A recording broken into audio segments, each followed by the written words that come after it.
අපි පෘථිවියෙන් පිට ජීවීන් ඉන්නවා කියලා හොයාගන්නේ නැහැ. අපි විතරක්ම නම් මේ විශ්වයේ ඉන්න ජීවීන් ඒක හරීම අසාමාන්‍ය දෙයක්. අද බැලුවහම මේ තරුවල මොනවද තියෙන්නේ? මේ මොනවද?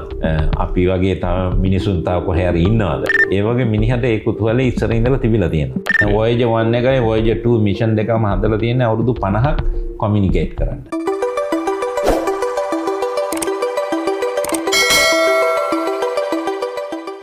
නාසා අභ්‍යවකාශ ආයතනය පෘථිවි ගෝලයෙන් එහාට තොරතුරු හොයාගෙන යන විද්‍යාගාරය. ලෝකයේ ප්‍රමුඛ විශිෂ්ටීන් රාශියක් එකතු වෙන දැවැන්ත ඒකරාශී වීම. ශ්‍රී ලංකාවේ නම ජාත්‍යන්තරයට අරගෙන ගිය විද්‍යාඥයා. ලංකාවේ නම විශ්වයට අරගෙන ගිය ලාංකික විද්‍යාඥයා ආචාර්ය සරත් ගුණපාල. අයිබෝන් ඔබතුමාට. අයිබෝන්. ලංකාවට ආවොත් ඔබතුමා හමු වෙන්න ලැබීමත් භාග්‍යයක්. වගේ YouTube නාලිකාව වෙනුවෙන් ඔබතුමාගේ මේ සාකච්ඡාව ලබා දීම මම හිතන්නේ අපේ රටේ සියලු ප්‍රේක්ෂකයන් වෙනුවෙන් කරන ලොකු ගෞරවයක්. ඒ වෙනුවෙන් බොහොම ස්තුතියි ඔබතුමාට පළමුවෙන්. බොහොම ස්තුතියි ශමින්ද. අපි ගොඩක් ලංකාවට ආවම හම්බ වෙනවානේ. ඉතින් ඒකින්ද මේ කතා කරන එකත් හොඳයි. ඉතින් මේ අපි දන්න තාක්ෂණය එහෙම නැත්නම් ලෝකෙ ඉදිරියට යන්නේ ඒව ගැන විස්තර කරන්න හම්බ වෙන එක. ඉතින් බොහොම සතුටක්. එතකොට අපිට දන්න දැනුම ටිකක් හරි දෙන්න පුළුවන් අනිත් කට්ටියට. කෙලවරක් නැති ගමනක එක්තරා විදිහකින් ඔබතුමාලා නිරත වෙන්නේ. කොහේද මේ ලෝකයේ කෙලවර? කොහේද මිනිස්සු ඉන්නේ? තවත් ජීවීන් ඉන්නවාද? ආදී වශයෙන් හොයාගෙන යන ගමනක්. දැනට මොනවද නාසා ආයතනය හොයාගෙන තියෙන අලුත්ම තොරතුරු? දැන් ඔය කියපු ප්‍රශ්නේ උඩ අපි අලුත්ම තොරතුරු හොයාගෙන තියෙන්නේ තාම දිස්තිර වශයෙන්ම අපි පෘථිවියෙන් පිට ජීවීන් ඉන්නවා කියලා හොයාගන්නේ නැහැ. දැන් අපේ සෞරග්‍රහ මණ්ඩලය ගත්තොත් ඒකනේ අපිට ළඟම එක. ඒකේ අපි දැන් ගවේෂණය කරලා තියෙන්නේ බුධ ග්‍රහය, සිකුරු ග්‍රහය, අපේ චන්ද්‍රය, අඟහරු, ඒතෙහින් ජුපිටර්, යුරේනස්, නෙප්ටියුන්, ප්ලූටෝ, ඒ වගේම සමහර ජුපිටර්යි අඟහරුයි අතර තියෙන ඇස්ටරොයිඩ් බෙල්ට් එකේ සමහර ගල්. ඒ කොහෙවත් ජීවීන් නැහැ. ඒ කියන්නේ ඇත්ත ජීවීන් නැහැ. හැබැයි ඉතින් අඟහරු ලෝකේ ජීවීන් තිබුණයි කියලා අපි හිතනවා. ඒකට හේතුව තමයි අඟහරු ලෝකේ දැන්ට ගරන් යන දියර ජලය නැහැ. හැබැයි අපි මේ පහුගිය අවුරුදු 30 තිස්සේම අඟහරු ලෝකයට ගවේෂණය කරනවානේ. අපි චන්ද්‍රිකා ඒක වටේ 15ක් විතර කැරකෙනවා. රෝවර්ස් තියෙනවා, ෆික්ස් ලෙගඩ් ලෑන්ඩර්ස් තියෙනවා. ඒවෙන් අපි හොයාගත්ත දත්ත වලින් අපිට පෙනී යන්නේ අඟහරු ලෝකේ දියර ජලය තිබුණා ගොඩාක් කල්. ඒකට ජලය හම්බුනේ අපිට ජලය හම්බෙන කාලෙන් වගේ. කියන අපේ සෞරග්‍රහ මණ්ඩලය හැදිලා අවුරුදු බිලියන 4.2නේ.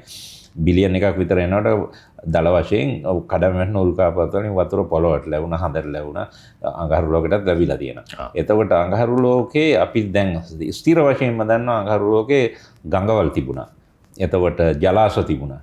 ඒවා වතුර මේ ඉවපොරේට් වෙලා වාෂ්ප වෙලා දැන් ඒ වතුර නැහැ, දියර වතුර. දැන් එකම විදිහ අඟහරු ලෝකේ ජලය තියෙන්නේ මඩ මිදිලා. ඒ කියන්නේ තිබුණ මඩ මිදිලා. දැන් කැනඩාවේ උඩ වතුර තිබුණායයි කියන සාධක තියෙනවා. තියෙනවා. ඔව් වතුර ඒ කියන්නේ දැන් උෂ්ණත්වය අඩුයි නේ අඟහරු ලෝකෙට යනවා. රැට සෙන්ටිග්‍රේඩ් ඍණ 100ක් විතර උෂ්ණත්වය. දවල් කාලේ සම එකේ නම් සෙන්ටිග්‍රේඩ් 0 සෙන්ටිග්‍රේඩ් 10ක් විතර වෙනවා. එතකොට අර කඳු බෑවුම් වල තියෙන මඩ දිය වෙලා තෙත් වෙනවා. ඒ නිසා දියර ජලය නැහැ. ඒකට අපි ඉංග්‍රීසියෙන් කියන්නේ පර්මෆ්‍රොස්ට් කියලා. දැන් කැනඩාවේ උඩ තියෙනවා, මේ ස්වීඩන් වල තියෙනවා උඩම හරි හීතලයි.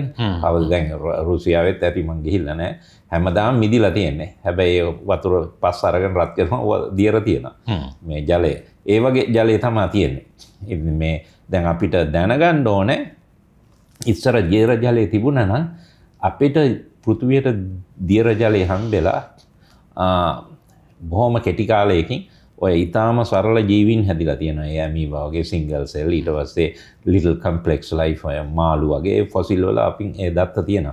දැන් අපි අඟහරු ලෝකෙත් අපි හොයන්න අපිට එහෙම ෆොසිල් එකක් වගේ හොයාගන්න තමයි අපි හදන්නේ. මොකද ඒ කියන්නේ මේ වෙනකොට නාසා ආයතනය අඟහරු වෙත්තද ප්‍රමුඛ අවධානය යොමු කරලා තියෙන්නේ. එහෙම. ඔව්. ඔව්. අඟහරු ලෝකේ තමයි අපි සෞරග්‍රහ මණ්ඩලයේ තියෙන පෘථුවිය ඇරෙන්න ඉතුරු ග්‍රහ ලෝක වලින් ගවේෂණය වැඩියෙන්ම කරන්නේ අඟහරු ලෝකය. ඒ කියන්නේ අපි ඉංග්‍රීසියෙන් නම් කියන්නේ permanent present around Mars. ඒ කියන්නේ මාස් වල ඕන දෙයක් වුණොත් අපිට ටක් ගාලා පේනවා. ඒ කියන්නේ චන්ද්‍රිකාවන් කරකිනවා, අඟහරු ලෝකයේ භූමිකම්පාවක් වුණා නම් ඒක අපිට තේරෙනවා. ඒ ඔක්කොම අපි දන්නවා. ඒ කියන්නේ ડોක්ටර් නිතර අධීක්ෂණයක් කරනවද, නිතර කැමරා කාච යොමුලා තියනවද අඟහරු ග්‍රහය වෙනුවෙන්? ඔව්. ඒ කියන්නේ දැන් රෝවර් එකක් නම් බැස්සුවාම එතන විතරයි පේන්නේ. මේ දැන් ඒක යන තැන විතරයි එහෙම නෙමෙයි අඟහරු ලෝකේ වටේ කැරකෙන චන්ද්‍රිකාවන් තියෙනවානේ. ඒ චන්ද්‍රිකාවන් හැමතිස්සෙම අඟහරු ලෝකෙ දිහා බලාගෙන ඉන්නේ. ඉතින් ඒ දත්ත හැමදාම හැමතිස්සෙම එනවා. ඉතින් ඒක හින්දා අපිට මේ අඟහරු ලෝකෙ වෙන ඒවා ගොඩක් මේ කියන්නේ මේ වෙනව නම් කියන්න බෑ. සමහරට අපි ළඟම හිටියත් අඟහරු ලෝකේ අපි අවුරුදු දෙකකට සැරයක් එහෙම වෙන්නේ. හැතැම්ම මිලියන 100ක් විතරනේ ඩිෆරන්ස් එක. එතකොට රේඩියෝ සිග්නල් එක එන්න යනවා මිනිත්තු 10ක් විතර. ඒ හැම අවුරුද්දෙම අපි අඟහරු ලෝකෙට මොකක් හරි චන්ද්‍රිකාවක් යවනවා. අවසානයේ අඟහරු ග්‍රහය වෙනුවෙන් චන්ද්‍රිකාවක් යවපු කාලේ කොයි කාලේද? අන්තිමටම අඟහරු ලෝකේ වෙනුවෙන් පොඩි චන්ද්‍රිකා ඇරලා තියෙනවා 2020 තමයි ලොකු මේක ඇරියේ. මේ පර්සිවරන්ස් කියන රෝ එක 2021 තමයි ඒක ලෑන්ඩ් කරේ. ඊට පස්සේ තව පොඩි එක කැරියා 23 ලොකු මිෂන් එකක් වෙන්න අපි මේවා කරන්නේ මාස් සාම්පල් රිටර්න් කියන එක. අඟ මේ පර්සිවරන්ස් රෝවර් එකෙන් හොයන් තියෙනවා මේ අපි පරීක්ෂණ කරලා මේවැ ජීවීන් ඇති කියලා ජීවීන් තිබුණයි කියලා සාධක ඇති කියලා අපිට හිතන තැන් වලින් සාම්පල් 40ක් අරගෙන මේ එකතු කරලා තියෙනවා අපි. ඒක ගේන්න යන මිෂන් එක තමයි මාස් සාම්පල් රිටර්න් කියන්නේ. මීට අවුරුදු ගානකට කලින් යවපු යානාවේ මේ සාම්පල් ටික තියෙනවා. 2021 තමයි ඒක ලෑන්ඩ් කරේ. ඒක 2023 වෙනකන් සාම්පල් කලෙක්ට් කරා. සාම්පල් 40ක්. අපෝ එන්න සාම්පල් 40 ඒක තියාගෙන ඉන්නවා ඒකේ යටිබඩේ. ඒ සාම්පල් 40 හර්මිටිකලි සීල් කරලා තියන් ඉන්නවා. ඒක ගේන්න තමයි දැන් අපේ තියෙන next mission එක. ඒක බිලියන් 10ක mission එකක්. මේ ලොකු mission එක. ඉතින් ඒක 28 තමයි කරන්න තියුනේ. දැන් එක delays තියෙනවා. සමහරට 32 වසර විතර ඒක කරන්න පුළුවන් වෙයි කියලා තමයි අපි දැන්ට හිතන් ඉන්නේ. අඟහරු ග්‍රහය හැරුණාම ඉන් එහාට අභ්‍යවකාශය තියෙනවනේ තවත් ග්‍රහලෝක ගණනාවක් තියෙනවා උල්කාපාත ආදී දේවල් තියෙනවා. මේ වගේ දේවල් පිළිබඳව ගවේෂණය කරන්නේ නැද්ද? ඒව ගැන ගවේෂණය කරනවා. අපි දැන් ලොකු හොඳ ප්‍රශ්නයක්. දැන් අපි අඟහරු ලෝකෙයි බ්‍රහස්පති ග්‍රහයයි අතර ඉස්සර හිතනවා ප්ලැනට් එකක් තිබිලා බ්‍රහස්පති ග්‍රහලෝකයේ ගුරුත්වාකර්ෂණය වැඩි හින්දා පෘථිවි වගේ 1000ක් විතරනේ. ඒ ග්‍රහලෝකේ කැඩිලා ගියයි කියලා හිතනවා. ඒකින්ද අඟහරුයි බ්‍රහස්පති අතරේ වලල්ලක් තියෙන ඇස්ටරොයිඩ් බෙල්ට් කියලා. ඒකේ ගල් තියෙනවා. පොඩි ගලුත් තියෙනවා, විශාල ගලුත් තියෙනවා. ඒ කියන්නේ විශාල ගල් කියන්නේ හැතැම්ම 50 වගේ ලොකු ගල් කැලි තියෙනවා. ඒ ගල් කැලි වලට අපි මීට කලින් උතරලා තියෙනවා. මේ ලං වෙලා පින්තූර ගන්න එකක් උඩ ලෑන්ඩ් කරලා තියෙනවා පොඩි මේකක්. ඒක න යුරෝපියන් මිෂන් එකක් NASA එකත් කන්ට්‍රිබියුට් කරා. මේ දැන් මේ ළඟදී අරපු එක සයිකි කියලා. සයිකි මිෂන් එක යන්නේ සයිකි කියලා තියෙන ලොකු ඇස්ටරොයිඩ් එකක්. ඒක තනිකරම මෙටල් ලෝහ. ඉතින් ඒ වගේ ගවේෂණ කරනවා අපි. ඒ කියන්නේ අඟහරු විතරක් නෙමෙයි. දැන් අපි අඳුරගත්ත ග්‍රහලෝක අතර තියෙනවා ග්‍රහලෝක 9ක්. ඔව්. දැන් මේ NASA අභ්‍යවකාශ ආයතනය ඔබතුමා වැඩ කරන තැන මේ ග්‍රහලෝක 9න් කොයිතරම් දුරට ගිහිල්ලා තියෙනවද? අභ්‍යවකාශය කොයිතරම්? ඔව් අපි ඇත්තනම ග්‍රහලෝක 9ක් තියෙනවා ප්ලූටෝ වෙනකන්. ප්ලූටෝ වලින් ඈත තියෙනවා කයිපර් බෙල්ට් කියලා. ඒකේ තියෙනවා ප්ලූටෝ වගේ පොඩි ග්‍රහලෝක තියෙනවා. එතකොට අපි දැන් ඇරලා ඈත් ඒව ඔක්කොටම වගේ ඒ හැම එකටම වගේ ගිහිල්ලා තියෙනවා. ප්ලූටෝට ළඟින් ගිහිල්ලා තියෙන්නේ. දැන් අපි මේ මමත් යන්න කලින් NASA ආයතනයේ මං ඉන්න විද්‍යාගාරයෙන් ජෙට් ප්‍රොපල්ෂන් ලැබ් එකෙන් ඇරේ 1976 Voyager 1 Voyager 2 කියලා යානා දෙකක්. ඒ Voyager 1 බ්‍රහස්පති ග්‍රහය යටින් යනකොට ඒකල දෙකම 1.2 සුමාන දෙකක් අතර ඇරියේ. Voyager 2ම හොඳට යන හින්දා හදිසියේ තීරණයක් ගත්තා මේ බ්‍රහස්පති ග්‍රහයගේ එක දිගට යන්නේ නැතුව දැන් මේ සෞර ග්‍රහ මණ්ඩලයේ මේ ග්‍රහලෝක තියෙන ඔක්කොම එක තලයකනේ තියෙන්නේ. දල වශයෙන් එක තලයක තියෙන්නේ. එතකොට ඒ දිගට තමයි ඔක්කොම ග්‍රහලෝක බලන් යන්න තමයි ඈත තියෙන ලොකු ග්‍රහලෝක බලන් යන්න තමයි Voyager එකේ මිෂන් එක. පැතලි තලය හරහා යනවා. ඔව්. එතකොට දැන් මේගොල්ලෝ දෙකම හොඳට යන හින්දා දෙකෙන්ම එක දත්ත නෙන්නේ. ඒක හින්දා හදිසියෙම තීරණය කරා මේ Voyager යානය ජුපිටර් වලට ගිහිල්ලා යනකොට මේ ඒක මේ එක තලයේ යවන්න නැතුව ඒක යුපිටර් වල යටි පැත්තෙන් යවන්න. යටි පැත්තෙන් යවලා ඒකේ ගුරුත්වාකර්ෂණය අරගෙන අර මේ සෞර ග්‍රහ මණ්ඩල තලයට ලම්බකව ඇරියා. ඒකට හේතුවක් තියෙනවා මම කියන්න. ඉතින් Voyager 1 එක යන්නේ ලම්බකව යන්නේ උඩට. දැන් Voyager 2 එක කෙලින්ම යන්නේ. Voyager 2 එක ප්ලූටෝ හරියෙන් ගියේ 1980 ගණන් වල ගියා මැද හරිය වගේ ගියේ. 80 යනකොට ඒක ගියා 80 දී මේ ජුපිටර් එහෙමත් පහු කළා. එතකොට ඒක දැන් අපේ සෞර ග්‍රහ මණ්ඩලෙ මිදිලා සෞරග්‍රහ මණ්ඩලයේ චුම්බක ක්ෂේත්‍රයෙන් මිදිලා ඒක ඉන්නේ විශ්වයේ ඉන්නේ. ඒ කියන්නේ ඒකට තවම තහවුරු කරගන්න පුළුවන් ද ඔබතුමලාට ඔය කියන Voyager 1 2 කියන යානා දෙක තාම සක්‍රිය තත්ත්වයේ තියෙනවා? ඔව් දෙකම සක්‍රිය තත්ත්වය. දෙකම එක කොමියුනිකේට් කරනවා. දන්නේ කොහොමද? අපි මේ පණිවිඩ හුවමාරු වෙනවනේ. ඒ කියන්නේ ඒ තරම් දුර තිබුණත් අවුරුදු ගාණක් පරණ වුණත් තාම තොරතුරු එවන මේ Voyager 1 එකයි Voyager 2 මිෂන් දෙකම හදලා තියෙන්නේ අවුරුදු 50ක් කොමියුනිකේට් කරන්න. අවුරුදු 50න් පස්සේ කොමියුනිකේට් කරන්න පුළුවන් ඒක ඇන්ටෙනාව අපි දිහාවට තියෙනවනේ. ඒකට හේතුව තමයි Voyager 1 Voyager 2 මේ ඒකට ශක්තිය හම්බෙන්නේ මේ සෝලර් පවර් නෙමෙයි. මොකද ඒක මේ ප්ලූටෝ හරියට ගියාම ප්ලූටෝ පහ වුණාම ඒක අනිත් පැත්ත හරවලා සෞරග්‍රහ මණ්ඩලයේ පින්තූරයක් ගත්තා. ඒක තමයි එකම පින්තූරේ. ඒ ගන්න වෙලාවේදී අපේ ඉර පේන්නේ අර මේ ෆ්‍රිජ් එක ඇතුලේ තියෙන 5 වොට් බල්බ් එක තියෙනවනේ. ඒ තරමට තමයි අපේ ඉර පේන්නේ. ඒ තරම් ඈතින්. ඒ තරම් ඈතින්. ඉතින් දැන් ඈතට ඒනියුත් ඈතට ගියාම ඒ හරියට එනවා සෝලර් පවර් ගන්න බෑනේ. එතකොට ඒක හින්දා Voyager 1 Voyager 2 යානා දෙකටම නියුක්ලියර් පවර් තමයි යූස් කරේ. ඒ කියන්නේ RTG කියලා තියෙනවා රේඩියෝ අයිසොටොප් තර්මල් ජෙනරේටර් කියලා. ඒකේ තියෙනවා ප්ලූටෝනියම් ඔක්සයිඩ්. ඒකෙන් තමයි මේ ශක්තිය එන්නේ. ඒකයි මේකේ තියෙන තර්මෝකපල් කියලා ක්‍රමයක්. ඒකෙන් තමයි ශක්තිය එන්නේ. ඒ ශක්තිය ඉතින් අවුරුදු තව 500ක් 600ක් තියෙනවා ඒ ශක්තිය. කිසි ප්‍රශ්නයක් නැහැ. ඒකින්ද කොමියුනිකේට් කරන්න පුළුවන්. කොමියුනිකේට් කරගන්න බැරි හේතුව තමයි දැන් ඒකේ තියෙන පොඩි ඇන්ටෙනාවක්. දැන් ඒ ඇන්ටෙනාවෙන් එන්නේ වොට් 10යි. එතකොට දැන් මේක හැතැම්ම බිලියන ගාතක් හැත තියෙනකොට ඒ වොට් 10 එන්නේ අපිට පෘථුවියට එන්නේ හරි පොඩි. ඒ කියන්නේ මේ වොච් එක තියෙන ශක්තිය තියෙනවනේ. ඒකෙන් ට්‍රිලියන් එකකිනු ට්‍රිලියන් එක තමයි එන්නේ 70 මීටර් ඇන්ටෙනා. 70 මීටර් ඇන්ටෙනා එක කියන්නේ ක්‍රිකට් ෆීල්ඩ් එකක් තරම් ඇන්ටෙනා.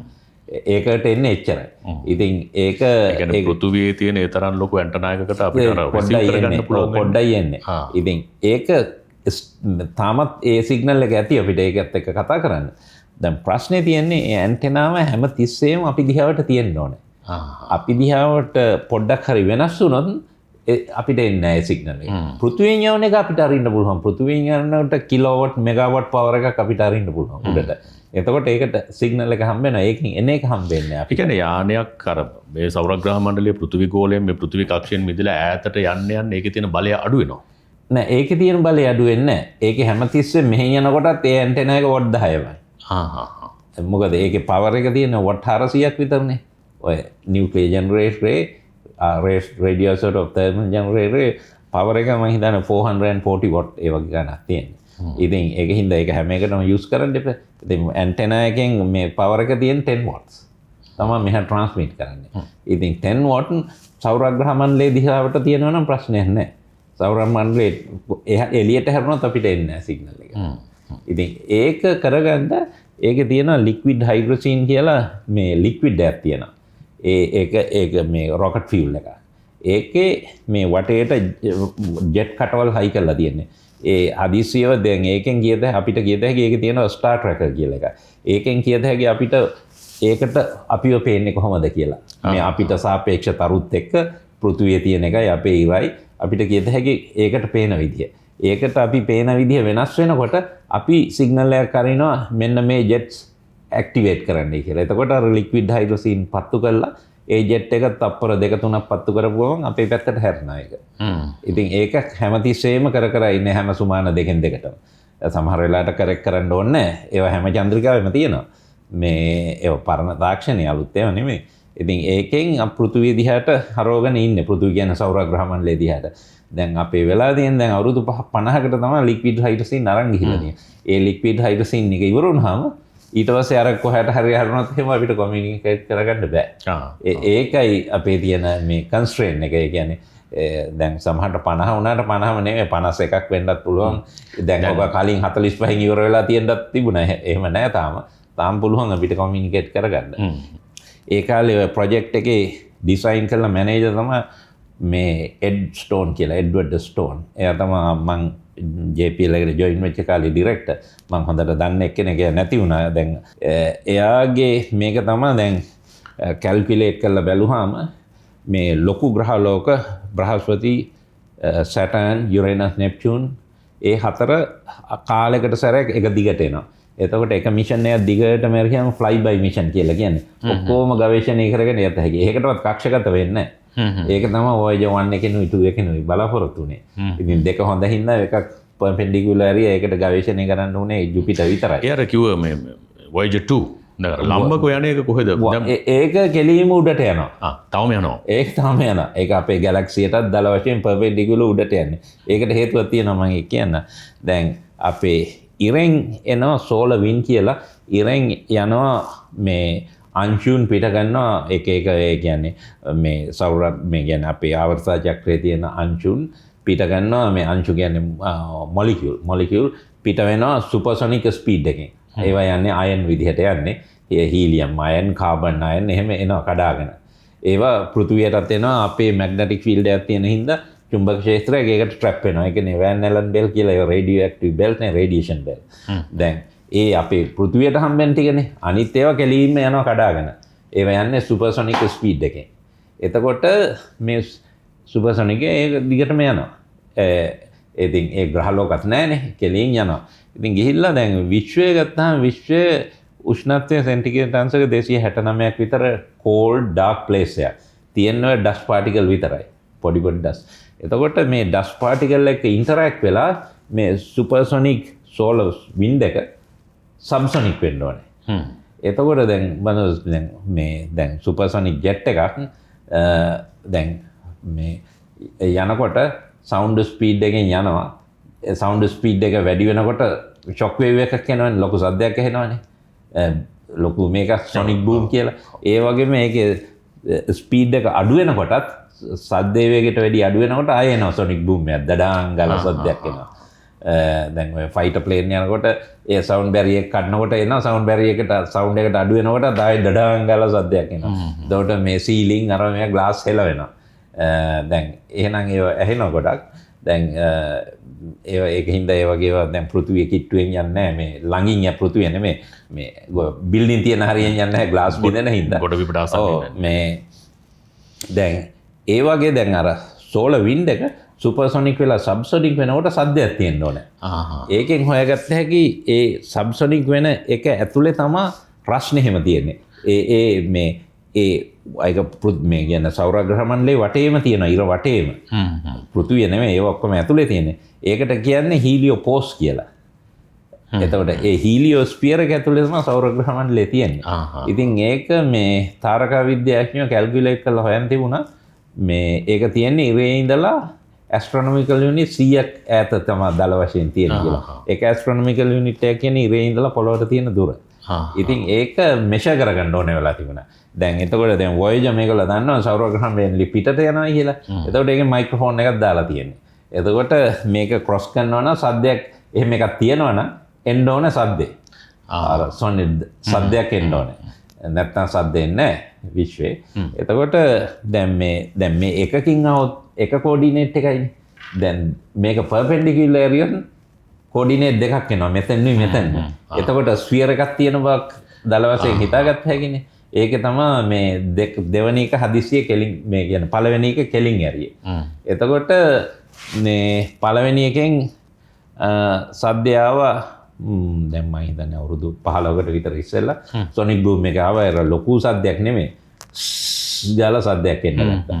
ඊට මාස 6කට පස්සේ Voyager 2 එකෙනුත් ඒ සද්දය ආවා. ඉතින් ඒකෙන් වෙරිෆයි කරගත්තා අර මේ ඉරෙන් යන සුපර්සොනික් සෝලර් වින්ඩ් එක සබ්සොනික් වෙනවා. පෘථිවියේ ඉඳලා පෘථිවිය නෙමෙයි අපේ ඉරේ ඉඳලා අද්දල වශයෙන් ඇස්ට්‍රොනොමිකල් යුනිට් 100ක් අතරේ. ඉතින් ඒ ස්ෆියර් එක ඒකට කියන්නේ හීලියෝස්ෆියර් කියලා. ඒක ඇතුලේ තමයි අපේ සෞරග්‍රහ මණ්ඩලය තියෙන්නේ. ඒක ඇතුලේ තමයි උෂ්ණත්වය ටිකක් තියෙන්නේ ඉරින්දා. ඉතින් ලයිෆ් එකක් හැදෙන්න ඉඩ තියෙනවා. ඒක ඉතින් මේ ලොකු සොයා ගැනීමක්. ඒකෙන් වෙන ප්‍රයෝජනයක් නැහැ. ඉතින් තව දෙයක් ඔබතුමා දැන් සඳහන් කළා සූර්යාගේ කුණාටු ඇති වෙනවා සූර්යාගේ ලාප ගැන අපි කතා කරනවා විවිධ දේවල් පිළිබඳව මේ සූර්යයා හා සම්බන්ධ තොරතුරු විටිමිට පෘථුවියට වාර්තා වෙන දේවල් ඔබතුමාලා අපිට නිතර කියනවා. ඉරේ ශක්තිය දැන් අවුරුදු බිලියන ගාණක් තිස්සේ පවතිනවනේ මේ විදිහට. ඉරේ මේ ශක්තිය තවත් තියෙනවද? කොයිතරම් කාලයකට තියෙනවද? දැන් අපේ ඉර ගත්තාම මේ චමින්ද දැන් ඉරවල් අපි දල වශයෙන් කැටගරිස් 3කට ගන්නවා. දැන් එකක් තමයි ඩුව ෆංගුටු මිටි ඉරවල් කියලා. ඒවා මේ ෆියුෂන් රියක්ෂන් එක පටන් අරන් නැහැ. පටන් ගන්න බෑ ඒවා. ඒවා නිකන් ග්ලෝ වෙනවා විතරයි. ඒක කියන්නේ ප්ලාස්මා ග්ලෝ කියලා. එනර්ජි ශක්තිය පිට කරන්නේ අපේ පෘථුවියේ මේ කියන්නේ අපේ සෞර ග්‍රහ මණ්ඩලෙලා ආලෝක වර්ෂ 15ක් ඈතින් විතර එහෙම ඒවා තියෙනවා. ඒවා විශ්වයේ හැමතැනම තියෙනවා. දැන් අනිත් ඒවා තමයි මධ්‍යම ප්‍රමාණයේ තරු. ඒ කියන්නේ අපේ තරුව මධ්‍යම ප්‍රමාණයේ තරුවක්. මේ සන් කියන එක. ඒවා අවුරුදු බිලියන් 10ක් විතර ස්ටෙඩි තියෙනවා. ඒවට තමයි අපි හොයන්නේ මේ ලයිෆ් එක තියනවද කියලා. මොකද ලයිෆ් එක හැදෙන්න ටික කල් යනවනේ. දැන් ඊට වැඩිය තියෙනවා මහ විශාල තරුත් තියෙනවා. අපේ ඉරට වැඩිය ගොඩාක් ලොකු තරු. ඒවැ ගොඩක් බර්න් රේට් එක වැඩි. ඒවෙන් ගොඩාක් එනර්ජි පිට කරන බර්න් රේට් එක වැඩි. ඒවා අවුරුදු සමහරට බිලියන් එකක් එහෙම නැත්නම් මිලියන් අවුරුදු මිලියන් 200ක් තිබිලා ඒවා පුපුරලා යනවා. ඒවැ ලයිෆ් එක ඉවරයි. එතකොට අපේ ඉරේ දැන් අපි ඉන්නේ නිකන් දැන් බිලියන් 4.2ක් ගිහිලා නේ තියෙන්නේ. අපි ඉන්නේ මැද හරිය. ඉතින් fairly steady අපේ ඉරේ එන ශක්තිය මුළු මේකම ගත්තාම දැන් එක එක තැන්වල ගත්තාම ඉරේ සමහරට ඒක හරිය රියැක්ෂන් එක නැති වෙන. ඒක තමයි ඔය මේ සන් ස්පොට් කියලා කළු ස්පොට් එහෙම එන්නේ. එතකොට ඒක ඇතුලේ මේ ආකින් අර මේවා ඒ වගේ ඒවා තියෙනවා. හැබැයි දල වශයෙන් ශක්තිය වෙනස් වෙන්නේ. ජීවයට ගැල බලපෑමක් වෙන තරමට දෙයක් නැහැ. ඉරේ වෙලා නැහැ. දැනට ඔබතුමාගේ අත්දැකීම සහ ඔබතුමාගේ පර්යේෂණ මේ සියල්ල පිළිබඳව හිතනකොට මේ ලෝකයේ මේ විශ්වය ඇතුලේ අර කිව්ව ඉරත් එක්ක තියෙන වටත් කෙලවරක් නැති ලෝකයක් නෙමේ අපි මේ ඉන්නේ මේ විශ්වයේ. කොහේ හරි තැනක ජීවියක් ඉන්න පුළුවන්. පුළුවන්. ඒ කියන්නේ අපි විතරක්ම නම් මේ විශ්වයේ ඉන්න ජීවීන් ඒක හරීම අසාමාන්‍ය දෙයක්. ඒකට හේතුව තමයි දැන් අපේ මේ කිරිසයුර ගැලැක්සි එක ගත්තාම ජීරපතේ මේකේ දල වශයෙන් බිලියන 250ක් විතර තරු තියෙනවානේ. ඔය අර කැටගරිස් තුනේම තරු තියෙනවා. ඉතින් දල වශයෙන් එකකින් තුනෙන් එක වගේනේ තියෙන්නේ. එතකොට දැන් ඒ වගේ ක්ෂීරපතක් දැන් හොයන් තියෙන බිලියන් 250කටත් වැඩිය. තවත් මේ ටෙලස්කෝප් ටෙක්නොලොජි එක දිනවනවා තව ඈත බලලා තවත් හොයාගනි. ඉතින් මේකේ දැන් අපි විතරක්ම නම් ඉන්නේ ඒක අපිට එක්ස්ප්ලেইন කරගන්න බෑ. ඒකට හේතුව තමයි දැන් අපේ දැන් ඔය තියෙන අපේ ශීරපතය වෙන ශීරපතය අපි දන්න තරමේ ඔක්කොම හැදිලා තියෙන්නේ බිග් බෑන් එකෙන්නේ. බිග් බෑන් කියන්නේ ඔය ඔක්කොම පදාර්ථ නෙමේ ශක්තිය විදිහට පොඩි තැනක තිබිලා තියෙන්නේ. අවුරුදු බිලියන් 12.6කට විතර ඉස්සෙල්ලා ඕක පුපුරලා ඒක හීතල වෙනකොට තමයි කොක් කියලා එකක් හැදුනා. කොක් වලින් ඉලෙක්ට්‍රෝන ප්‍රෝටෝන හැදුවා. එතකොට ඉස්සෙල්ලාම හැදුනේ හයිඩ්‍රජන්. දැන් තරුවල වෙන්නේ හයිඩ්‍රජන් දෙකක් එකතු වෙලා හීලියම් වෙන එකනේ. ඒ නියුක්ලියර් රියැක්ෂන් එක මොනවද නරක ඒවා එන්නේ. ඒකට කියන්නේ ෆියුෂන් රියැක්ෂන් කියලා. ඒක තමයි පොළොවේ දැන් ඇති කරගන්න හදන්නේ ශක්තිය ගන්න. ඒක අර පරණ නියුක්ලියර් පවර් එක වගේ නරක නෑ. ඒකේ රේඩියෝ ඇක්ටිව් වේස්ට් එකක් නෑ. ඒතකොට දැන් ඉතින් පළවෙනිම හැදුනේ හයිඩ්‍රජන්. ඊට පස්සේ හයිඩ්‍රජන් බර්නින් තරු තමයි ඉස්සෙල්ලාම දෙන්නේ. ඒ කියන්නේ ඒව ෆස්ට් ජෙනරේෂන් එකේ තරු. ඒව කාලේ ඉවරලා පුපුරලා ගියාම තමයි හයිඩ්‍රජන් දෙකක් එකතු වෙලා මේ කියන්නේ බෙරිලියම් හැදෙන අයවද ඒ හයිඩ්‍රජන් හීලියම් එකතු වෙලා ලිතියම් හැදෙන. ඒකෙන් තමයි අපේ ආවර්ත චක්‍රය පටන් ගන්න තියෙන්නේ. ඉතින් ඕක තමයි මුළු විශ්වයේ හැමතැනම තියෙන මේක. ඉතින් ඒකෙන් සමහර මූලද්‍රව්‍ය ස්ටේබල්. හයිඩ්‍රජන් හීලියම් එතකොට නිෂ්ක්‍රීය ඒවා එතකොට කාබන් සිලිකන් ඒවා ස්ටේබල් මූලද්‍රව්‍ය. ඒව තමයි ඉතින් විශ්වයේ අපි ගත්තාම කොච්චර ඒවා තියෙනවද කියලා තාමත් 99% විතර තියෙන 98% හරියට ගන්න මතක නැහැ. හයිඩ්‍රජන් තියෙන්නේ. ඊට පස්සේ හීලියම්. ඊට පස්සේ තමයි අනිත් ඒවා එන්නේ. ඒවත් වැඩියෙන් එන්නේ කාබන් සිලිකන් ඔක්සිජන්. ඉතින් ඒව තමයි විශ්වයේ හැමතැනම තියෙන්නේ. ඉතින් ඒවා බේස් වෙලා අපි හැදුනා නම් දැන් මේ කෝටි ප්‍රකෝටි ගණක් තියෙනකොට අපි වගේ ඒවා තියෙන්න ඕනේ තව ඕන තරම්. අපිට හැබැයි හොයාගන්න බැරි අපේ ඩිස්ටන්ස් එක වැඩිනේ. ඒ කියන්නේ ආලෝක වර්ෂ අපේ තියෙන ළඟම තරුවක් තියෙන්නේ ඇල්ෆා සෙන්ටෝරි 4.2. ඒ ආලෝක වේගයෙන් ගිය තප්පරයට හැතැම් 1,86,000ක. අපිට ලයිට් එකෙන් පේන එක විතරයි ඒ ගානට යන්නේ. දැන් චන්ද්‍රිකාවක් යනහම තප්පරයට හැතැම් 10 වේගෙන් යන්නේ. ඉතින් ළඟම එකට යන්නත් මේ කියන්නේ අවුරුදු 1 මිලියන් ගාණක් යනවා. ආලෝක වේගෙන් 10න් එකකටවත් ස්පීඩ් එක ගන්න පුළුවන් නම් ළඟම තියෙන තරු ඇල්ෆා සෙන්ටෝරි තරු 3ක සිස්ටම් එකක්නේ. ඒක අපිට ගවේෂණය කරගන්න පුළුවන් ටිකක් මේ අවුරුදු 42කින් විතරයි. හැබැයි ඉතින් ආලෝක වේගයෙන් 10න් එකක් කියන්නේ තප්පරයට හැතැම් 1,86,000ක් එන් තප්පරයට හැතැම්ම 18,000 ගානක ස්පීඩ් එකක් ගන්නවනේ. එහෙම ස්පීඩ් එකක් අපිට ගන්න පුළුවන් කමක් නැහැ. නෑ. ඉතින් ඉදිරියට තාක්ෂණයේ දියුණු වෙන්නත් ඉඩ තියෙනවා. එහෙම ප්‍රෝග්‍රෑම්ස් උත් තියෙනවා. හොඳයි. දැන් සෞරග්‍රහ මණ්ඩලයේ මිනිස්සු වාසය කරන ජීවීන් වාසය කරන එකම ග්‍රහ ලෝකයේ පෘථුවිය නම් ඔව් මහලා තියෙන විදිහට සෞරග්‍රහ මණ්ඩලයේ අනිකුත් ග්‍රහයන්ටත් හඳවල් තියෙනවා. හඳවල් තියෙනවා. ඒතකොට දැන් පෘථුවියටත් හඳක් තියෙනවානේ. ඒතකොට මේ අපේ ජීවීන්ගේ පැවැත්මයි මේ හදයි අතර තියෙනවද මොකක් හරි සම්බන්ධකමක්? මේකේ ලොකු සම්බන්ධකමක් නැහැ.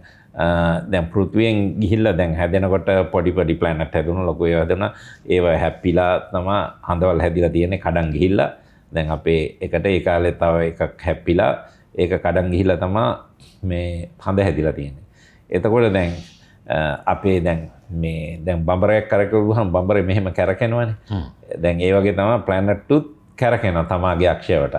එහෙම කැරකෙනවා. දැන් අපේ එක මෙහෙම කැරකෙනවට අමතරව අර දැන් බඹරයක් කැරකෙවුවාම බඹරේ එක තැනම කැරකෙන්නේ නැහැනේ. ඒක අක්ෂයට බඹරේ මෙහෙම යන්න ගන්නවනේ. තේරුණාද? දැන් ඒ වගේ මේ ග්‍රහලෝකත් මේ කියන්නේ තමාගේ අක්ෂයට කැරකි ඒ ඉරවට යනවට අමතරව ඒක මෙහෙමත් වෙනවා. ඒකට කියන්නේ ප්‍රිසෙස් වෙනවා කියලා සිංහල වචනේ මම දන්නේ නැහැ. දැන් ඒක හින්දා තමයි දෝලණය වීමක් වෙනවා. ඒක මෙහෙම වෙනවා. එතකොට ඒක දැන් මෙහෙම වුණාම ඒ පැත්තට ඉර වැටෙනවා වැඩි. එතකොට සමරය කියන්නේ උත්තර ධ්‍රවයේ. එතකොට දක්ෂිණ ධ්‍රවයේ හීතලයි. ඒ පැත්තට ඉර එළිය එච්චර වැටෙන්නේ. ඊට පස්සේ මාස 6කින් ඒක මෙහෙම වෙනවා. ඒ කැරකෙන මේක ප්‍රිසෙස් වෙන ඇන්ගල් එක අංශක 23ක් මට හිතෙනවා දාල වශයෙන්.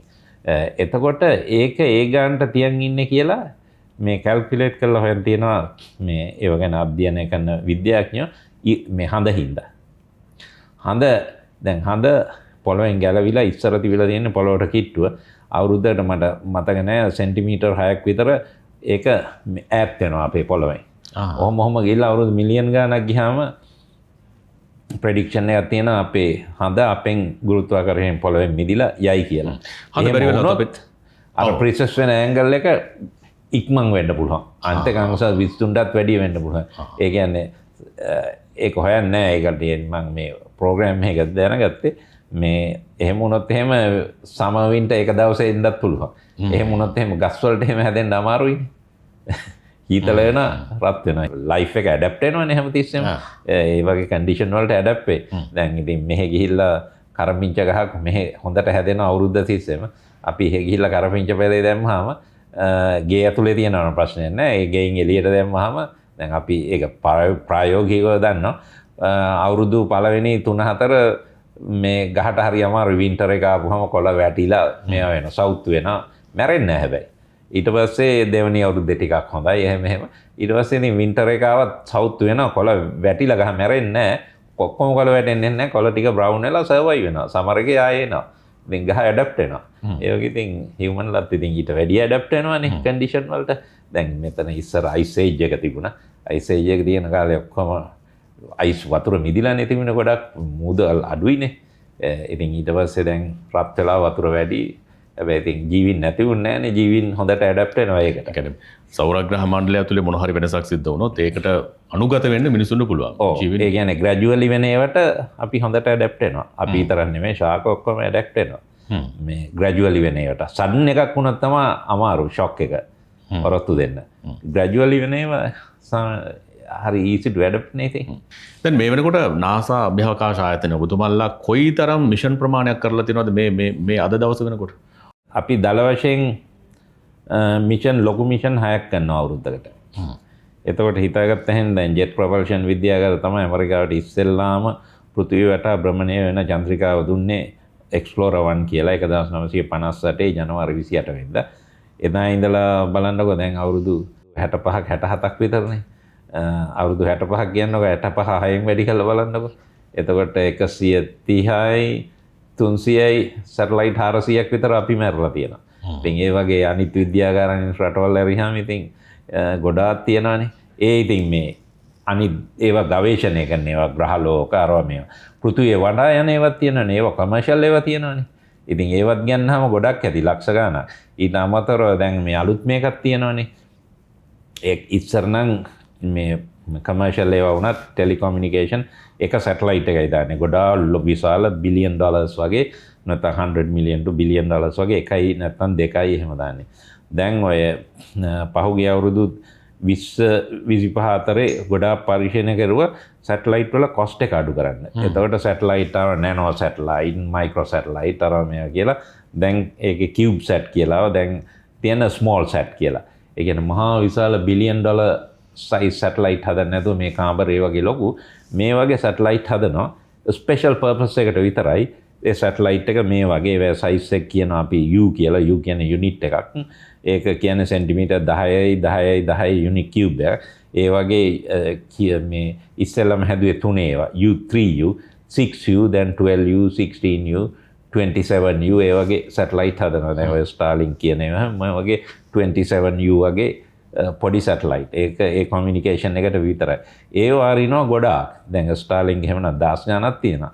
එහෙම නෙමෙයි සාමාන්‍යයෙන් 24ක් ඇරියාම පෘථිවිය දැන් හැමතිස්සෙම පැයෙන් පැයට වගේ මොනිටර් කරත හැකි. දැන් ලොකු සැටලයිට් එකක් තිබුණාම ලෝවර් ඔබිට් එකේ ඒක බලනවා මේ හරිය. හැබැයි ඒක එතන බලන්න දවස් 14ක් යනවා ඒක කැරකිලා එන්න. ඒ කියන්නේ මිනිත්තු 90න් කැරක් යනවා. හැබැයි ඒ තැනටම එන්න දවස් 14යි 16යි අතර වෙලාවක් යනවා. එතකොට සමහර දැන් මම මගේ ප්‍රයිවට් මේ කියන්නේ මම කරන ප්‍රොජෙක්ට් දෙකක් තියෙනවා. එකක් තමයි මේ ක්‍රොප්ස් වලට වතුර මේ පාවිච්චි කරන්නේ කොහොමද කියලා. මේ කියන්නේ වතුර පාවිච්චි කරන එක ඔප්ටිමයිස් කරන්න ප්‍රොජෙක්ට් එකක්. අනිත් එක තමයි වයිල්ඩ්ලෑන්ඩ් ෆයර්ස්. එතකොට ඒවා මේ දවස් 14ක් වෙනකන් ඉන්න බෑ. ඒ කියන්නේ නිතර ඒ දත්ත ඕනේ. ඒතන නැත්තම් එතන ෆයර් එකක් වෙලා දවස් 14කින් බැලුවම ෆයර් එක මහ ලොකු මේකක් වෙලා නේ. ඒක නිවන එක අමාරුයි. ඉතින් අපි දැන් ලැබුගිනි හටගත්තාම ඒවා ගොඩක් ලොකු රටවල් වලට තමයි ඕනේ වෙන්නේ. වියලි කලාප ගොඩක් තියෙන. එහෙනම් දැන් කැලිෆෝනියා වල එහෙම ලැබුගින්නක් වෙනවා මිලියන් ඒකර්ස් වෙනවා දවස් දෙක තුනේ. එතකොට ඒ වගේ සුමානයක් යනකොට වගේ. එතකොට ඒ කියන්නේ ලැබුගින්නක් ආවම ලැබුගින්න හොයාගන්න ඕනේ ඊටාම පොඩියට තියෙන කොටයි ඊටා ඉක්මනටයි. එතකොට දවස් ගණනක් තියෙන්න බෑනේ. එතකොට අපි දැන් කරගෙන යන්නේ මගේ ප්‍රොජෙක්ට් එක දැන් මේ වගේ ස්මෝල් සැටලයිට් හදලා ගොඩක් ලාභ ඒවා බිලියන් ඩොලර්ස් නෙමෙයි. එකක් මිලියන් එකකට දෙකකට හදන්න පුළුවන්. ඒ මේකට විතරම පාවිච්චි කරන්නේ. එතකොට ඒ පොඩි සැටලයිට් ඉතින් මිලියන් එක දෙක නම් අපිට ඒවා 50ක් දාන එක අමාරු නෑනේ. මේ කියන්නේ දැන් 24ක් දැම්මොත් පැය එකමාරෙන් එකමාරට every 90 minutes ලෝකේ ඕන තැනක් පේනවා. එතකොට හැමතිස්සෙම මුළු ලෝකෙම බලන් ඉන්නේ වෙනස. දැන් මෙතන බැලුවනම් මෙතන බලලා ආයේ මිනිත්තු 40 පැය එකමාරකින් මෙතන බලනවාමයි. එතකොට දැන් කොළඹ එකක් වුණා නම් ගින්දරක් තියෙනවා ලොකු මෙතන වෙන්නේ නැහැ. කැලේක තියෙනවා නම් කියමු. ඒක දැන් මිස් වුණා නම් ආයේ මිනිත්තු 90කින් කැරකිලා එනකොට එතන පේනවා වෙන සැටලයිට් එක. ඒක නෙමෙයි අර 24ක් තියෙන 24 යන්නේ ප්ලේන් 24ක යන්නේ. එක ප්ලේන් එකේ නෙමෙයි එකක් මෙතන එකක් මෙතන එහෙම. එතකොට හැම එකෙම ඒ කියන්නේ හැතැම්ම 7-800ක් බලාගෙන ඉන්නේ. කිලෝමීටර් 7-800ක් බලන් ඉන්නේ. ඒක මිස් ඒක ගිය ගමන් තව එකක් එතෙන්ට එනවා. එතකොට මේ මුළු ලෝකෙම අපිට බලත හැකි every 90 minutes. ඒවට කියන්නේ constellation කියලා. satellite constellation කියලා. ඉතින් දැන් ඒ තාක්ෂණීය සැටලයිට් වල යන small satellite constellation කියලා. එතකොට අර දත්ත ගත්ත හැකි ගොඩක් ඉක්මනට.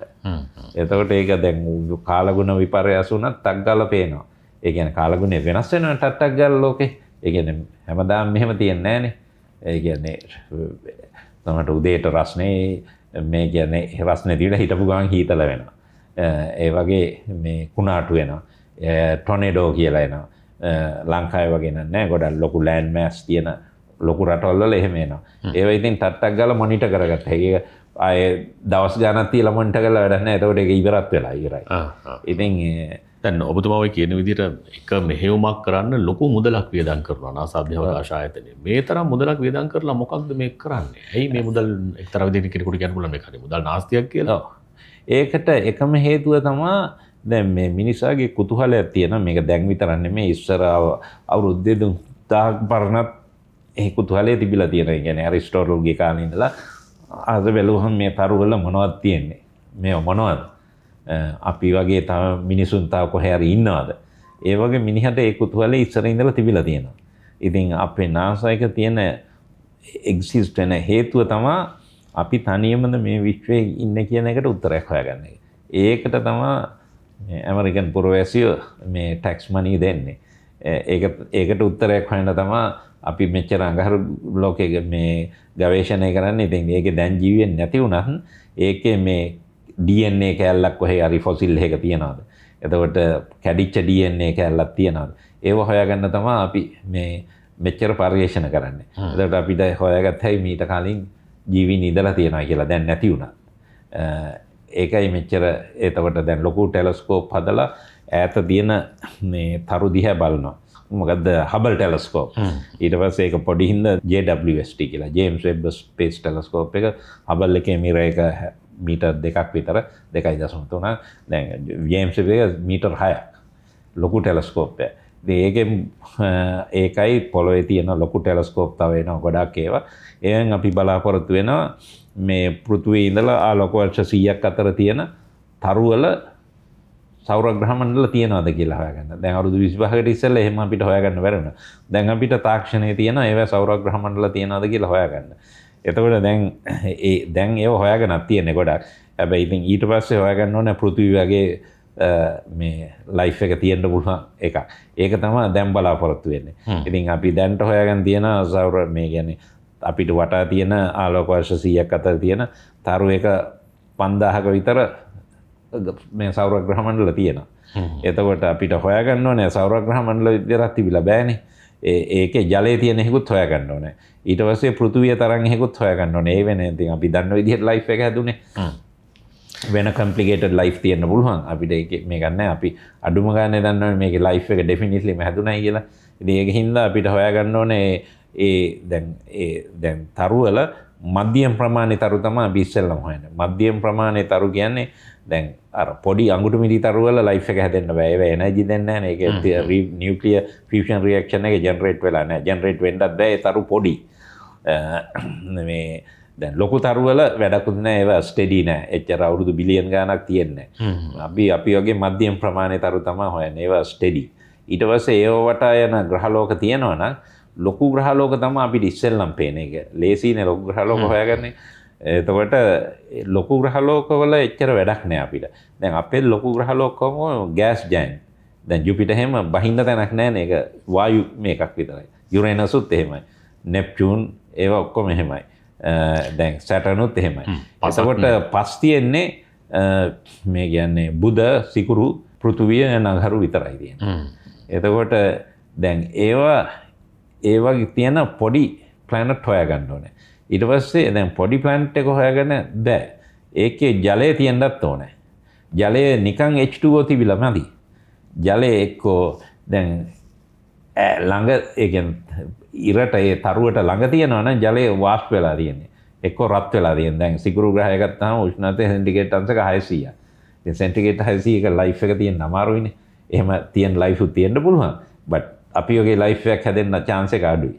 ඊට පස්සේ පෘථිවිය ජලයේ තියෙන දියර වගේ at least north pole south pole නෑ මැද හරිය තියෙනවනේ. දැන් අඟහරු ලෝකෙට යනකොට ජලය ගොඩක් මිදිලා තියෙන්නේ. ඉතින් මිදිච්ච දා ඈතට යන්න තව මොකක්ද තියෙන ජලයේ තියෙන ඒවා මිදිලා තියෙන. දැන් ජුපිටර් වල ලයිට් එක නැති වුණාට බ්‍රහස්පති ග්‍රහයේ ඒකේ තියෙන තරු මේ හඳවල් 58ක් තියෙනවා. ඒකේ ලොකු යුරෝපා කියන එකට අපි මේ දැන් මාස 6කට ඉස්සෙල්ලා ඇරිය ලොකු මිෂන් එකක් යුරෝපා ක්ලිපර් කියලා. ඒකේ අයිස් ක්‍රස්ට් එක තියෙන්නේ. අපි හිතනවා ඒක අයිස් ක්‍රස්ට් එක ඇතුලේ වතුර ඇති කියලා. හැබැයි එතන එළිය අයිස් ක්‍රස්ට් එක තියෙන හරිය ටෙම්පරේචර් එක සෙන්ටිග්‍රේඩ් අංශක ඍණ 200ක් විතර. ඉතින් ඒ හරිය ලයිෆ් එක තියෙන chance එක අඩුයි. ඔක්කොම වතුර මිදිලානේ තියෙන්නේ. ඉතින් ඒකින්ද ඔය මේ ඇස්ට්‍රෝබයොලොජිස්ට්ලා ඔය ගැන ස්ටඩි කරන්න කියන්නේ අපි වගේ මධ්‍යම ප්‍රමාණයේ තරුවක් හොයාගන්න ඕනේ. ඒ තරුවට භ්‍රමණය වෙන පොඩි ග්‍රහලෝක තියෙන්න ඕනේ. පොඩි හේතුව තමයි ජුපිටර් වගේ ලොකු ග්‍රහලෝකයේ තිබුණයි කියන්නකො ටෙරස්ට්‍රියල් එක බහින්න පස තියෙන. ජුපිටර් අපි වගේ 1000ක් බරයිනේ. එතකොට ගුරුත්වාකර්ෂණයත් අපි වගේ 1000ක් ඝනකමයි. දැන් එතකොට ඇවිදින්නේ කොහොමද කියලා හිතන්නකො. ඇවිදින්න බෑනේ, කකුල උඩට ගන්න බෑනේ කොච්චර. ලොකු සත්තු ඉන්න ඕනේ එහෙනම්. ලොකු මසල් තියෙන. මූව් වෙන්න. ඉතින් ඒකින්ද ඒ වගේ ප්ලැනට් ගැන අපි වැඩක් නෑ අපිට. පෘථිවි වගේ ප්ලැනට් තමයි දල වශයෙන් ඕනේ. ඊට පස්සේ පෘථිවි වගේ එක H2O තියෙන්නත් ඕනේ. ඊට පස්සේ හරි උෂ්ණත්වයක් තියෙන්න ඕනේ. හරි උෂ්ණත්වයේ තියෙන ඒ තරුව වටා යම් භ්‍රමණය වෙන්න ඕනේ එක්තරා සෝන් එකකට. ඒකට අපි ඉංග්‍රීසියෙන් කියන්නේ ගෝල්ඩිලොක්ස් සෝන් කියලා. ඒකේ තමයි ඉතින් ඊට පස්සේ ලයිෆ් එකක් තියෙන්න පුළුවන්. මොකද ජලය තියෙනවනේ වතුර වගේ මේ ලික්විඩ් මේ අයිසුත් නෙමෙයි වාෂ්පත් නෙමෙයි. ඉතින් ඒව තමයි දැන් හොයන්නේ. ඒක හොයාගන්න බෑ දැන් තියෙන JWST එකේ. අපි දැන් හදාගෙන යන ටෙලස්කෝප් එක නැන්සි රෝමන් ස්පේස් ටෙලස්කෝප් කියලා. තව අවුරුදු 2කින් විතර අපි හිතනවා ඒක කක්ෂගත කරන්න. ඒකෙන් අපි බලාපොරොත්තු වෙනවා අර හොයාගත්ත පෘථිවි වගේ තරු තියෙනවානේ අපේ ඉඳලා ආලෝක වර්ෂ 100කට ඒව ඇට්මොස්ෆියර් එකේ වතුර වේපර් එක තියනවාද කියලා. හැබැයි ඒක ඇතුලේ ඉතින් තව කොළපාට මිනිහෙක් ඉන්නවද කියලා හොයාගන්න එකත් ඊට වැඩි ලොකු ටෙලස්කෝප් දාලා තව ටෙක්නොලොජි දියුණු කරන්න ඕනේ. අපි බලාපොරොත්තු වෙන නැන්සි රෝමන් ස්පේස් ටෙලස්කෝප් එකෙන් මේ දියර ජලයේ තියෙන මේ පෘථිවිය තරමේ පොඩි ග්‍රහලෝක හොයාගන්න බලාපොරොත්තු වෙනවා අපි වගේ මධ්‍යම ප්‍රමාණයේ ඉරවල් වටා භ්‍රමණය වෙන.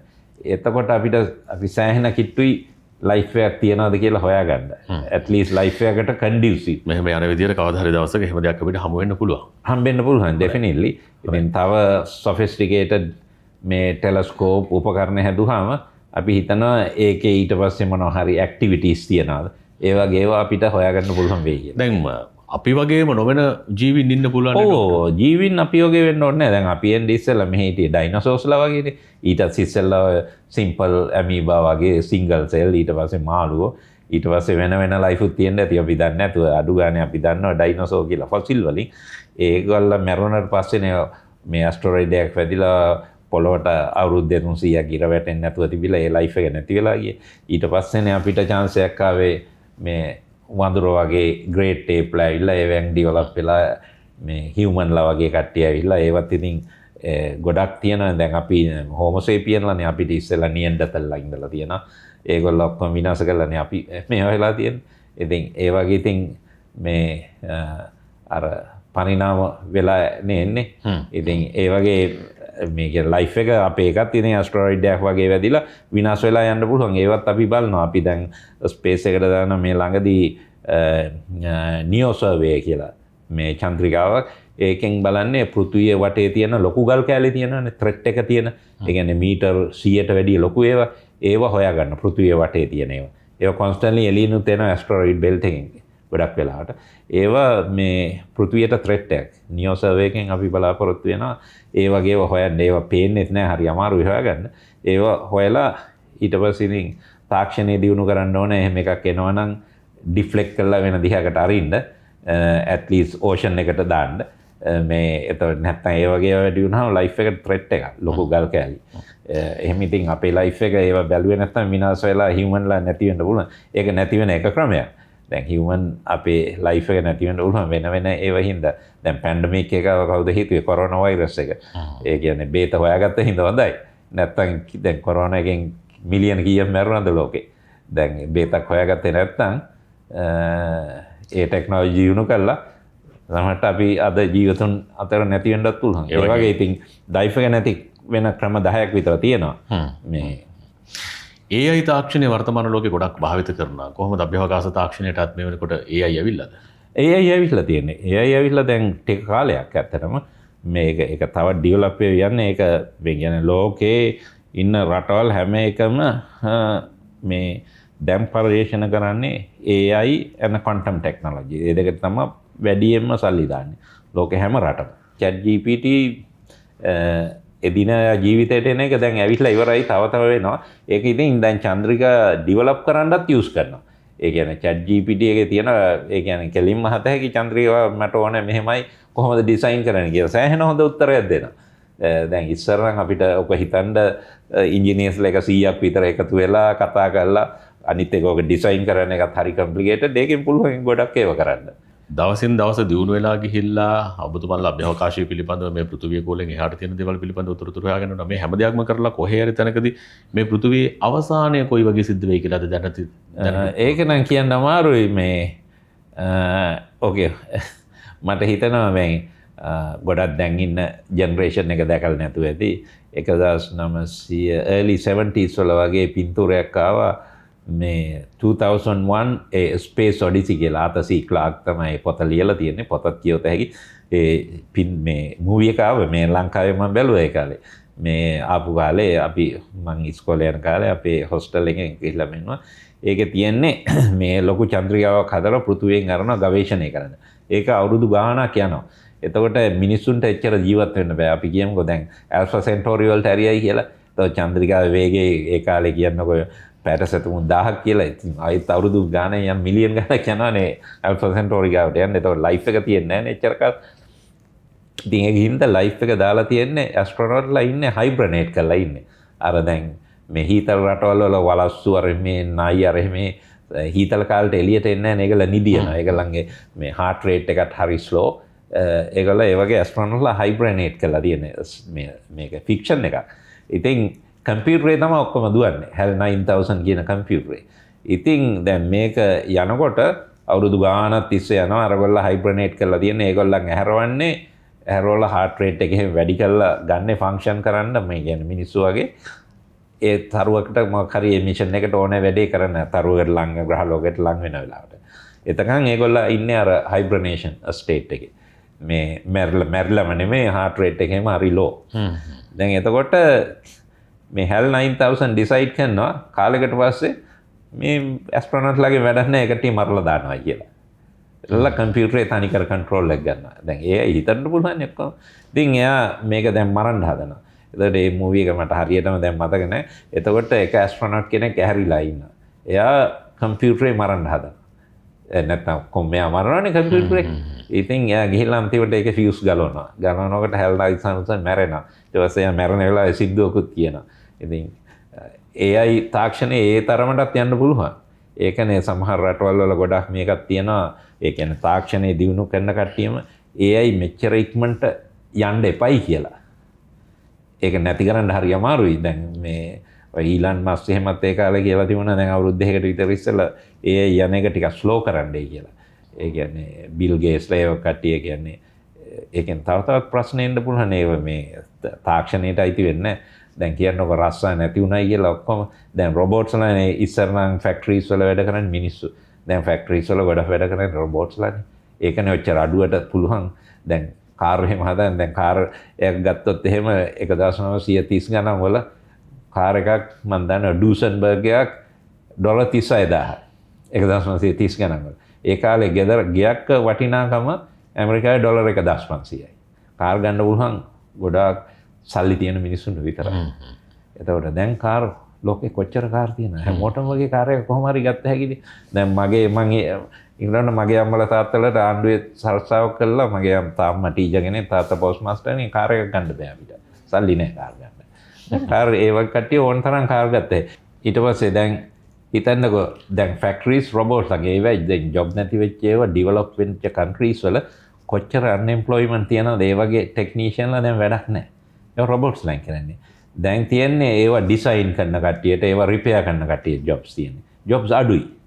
දැන් AIත් ඇවිල්ලා තව ජොබ්ස් මිලියන් ගණන් නැති වුණොත් මිනිස්සු මොනවා ඒ කියන්නේ හැමෝටම බෑනේ ඒ ගානට ඉගෙන ගන්නත්. එතකොට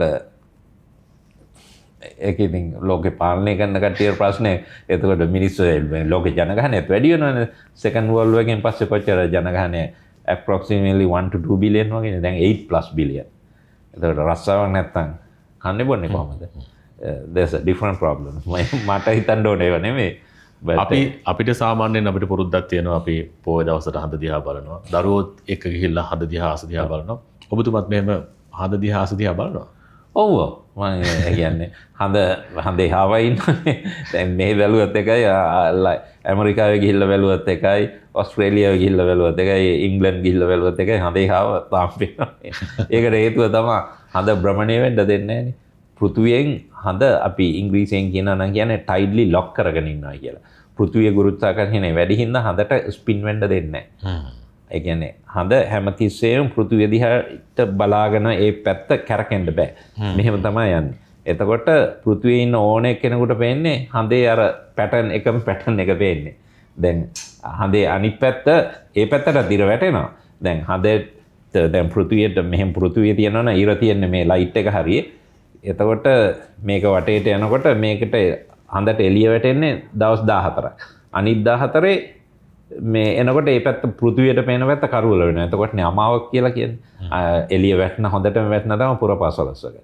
පුරපසළොස් වගේ කරනවා අනිත් පැත්තට ඉරේ මේ හඳේ තනිකරම කරුවලයි.